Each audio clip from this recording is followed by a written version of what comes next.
In June of 2024, we lost a member of our family.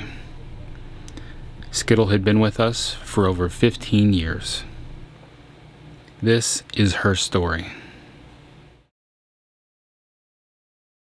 In September of 2008, while Tanya and I were out walking our beagle, Buddy, we found a hollow tree on the sidewalk that had a cat with multiple kittens inside of it.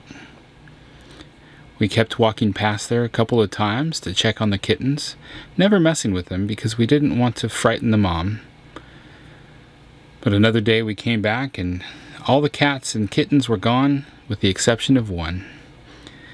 And that tiny little calico was crying out for help. Tanya urged me to get the kitten, to take it home and care for it. This is Skittle.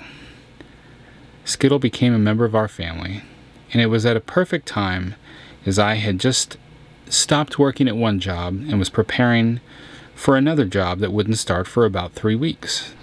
So I had plenty of time to learn how to bottle feed a baby kitten and teach the kitten how to use the bathroom. Here you go. That's a happy kitty. Once you got it going in there like that, and try to reposition them. Lay their body down, but keep their head up. Oh, she's losing it. Don't lose it, Mommy. Keep drinking.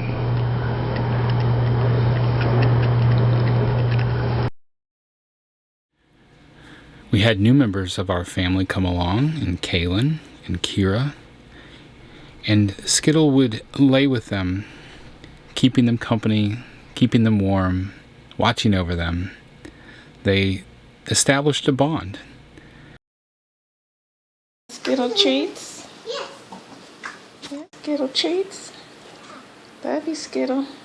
In fact, Kaylin could carry Skittle around so carelessly, more so than I could. It was like she just didn't care as long as it was Kaylin. Nobody else could carry Skittle around like Kaylin can. I will drop you. No, don't drop her. She's trying to jump. She's trying to drop herself. Meow, meow, meow, meow, meow, meow, meow, meow, meow, meow, meow, meow. The girls often referred to Skittle as their older sister, as she was older than both of them. Skittle loved to sit in on the bath time with the girls, just spend time around Daisy, our German Shepherd, and she'd just be around to just love on us and be a part of our family. Skittle? Me. And you. Down. Yeah. Skittle's favorite place to be was on my chest, typically licking my beard. It started as early as when she could first climb out of the box when she was just a kitten. She would come straight for me, right for like my neck, and lay on my neck. Skittle lived in 2 different apartments with us, then in our house. She even spent time in our smaller RV before we got our larger RV. We were worried that the change from living in a house to living in the RV might be something that would accelerate her possibly leaving us a little sooner, but she was resilient and she enjoyed the RV life. One thing she did hate was riding in the truck with us, though, on travel days. We tried forcing her into cages, putting her inside the truck with us, and she couldn't stand it, so much to the point where she found a very good hiding spot in our smaller RV, and we never found her. We don't know to this day where she was hiding. We assumed that she had snuck out while we were at a Walmart one day. We were taking groceries in and out of the RV. We just assumed that she disappeared. We searched for her for an hour and never found her. And that night, we just assumed she was gone. And all of a sudden, she walks around the corner and climbs up on my lap. From that point on, we decided we would allow her to ride in the RV. Other people assumed that she would hate us for that, but she never did.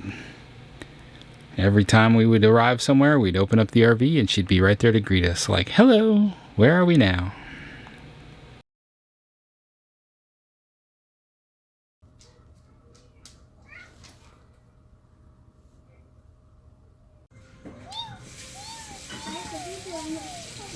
Within our first year of being on the RV life, Skittle did develop a urinary infection, and we went to a veterinarian and got some help for her. We were able to get her back on track with some antibiotics and some good food. In the end, we're not entirely certain what happened. We wound up giving her a bunch of catnip that was all fresh, and for some reason, I guess a 15-year-old cat, that caused a lot of problems. She began to struggle to breathe, and she quit eating. And it was about 5 or 6 days after that, because we were so busy visiting with family, that we didn't realize that she wasn't eating. And she lost more than half of her body weight in that time frame. And we realized that it was becoming too late for her. Skittle made it with us on our travels all the way to Washington. We thought she was near the end, and we had called and scheduled an appointment with the veterinary. We called and scheduled an appointment to go and see about putting her to sleep, because we didn't want her to be miserable and in pain.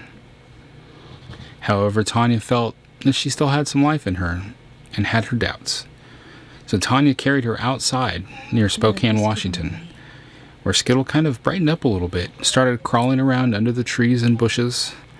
And that night, she actually ate again, like she was healthy, and we were positive and optimistic. But unfortunately, after another night, she was kind of back to her sickly ways, stopped eating again. It was only about less than a week, over the weekend, I realized one morning that she wasn't drinking water anymore. Tried to get her to drink water. In fact, I woke up at 4 o'clock in the morning, went out there, just imagining how much pain it was for me to be able to not drink any water. And I got up in the middle of the night, I went and found her laying with Daisy on Daisy's bed, and I brought a little dish with water in it, and I tried so bad to get her to drink, but she just wouldn't. It was like she was saying she was done. I knew that at that point, if she's not drinking water anymore, that she truly was done. I tortured myself with many thoughts, asking myself and asking Tanya, at what point am I being selfish? Am I being selfish by keeping her alive throughout her pain and agony?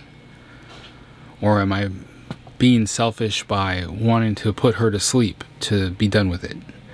It was a struggle that I had to think about. Because through a lot of this, as she lost so much of her body mass, she couldn't get around. She would just lay there and purr. She would lay on the couch just staring at the family and purr. There wasn't much she could do anymore. In the end, when she quit drinking water, then we began to notice that her ability to purr went away. And that's when it got tough. We did have an appointment to take her to a vet to put her to sleep, but she didn't even make it to that appointment. Skittle passed away in the afternoon with all 4 of us around her. She laid in the middle of the big dog bed. We all had our hands on her as she passed away. I couldn't think of a better way. Not in a vet's office, but right there at home with all of us. Couldn't think of a better way for her to pass than right here in the RV at home with all of her humans.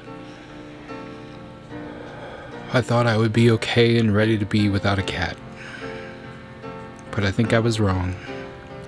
But at the same time, I don't want another cat, because no other cat would be anything anywhere near as good as Skittle. We love Skittle very much, and we're sorry to see her go. Come up to meet you, tell you I'm sorry. You don't know how lovely you are. I had to find you, tell you I need you, tell you I said set you apart. Tell me your secrets and ask me your questions. Now let's go back to the start. Running in circles, coming in tails, heads on the sides apart. Nobody said it was easy. It's such a shame for us to part. Nobody said it was easy.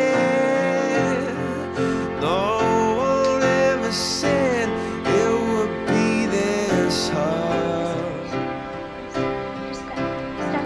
Oh, take me back to the start.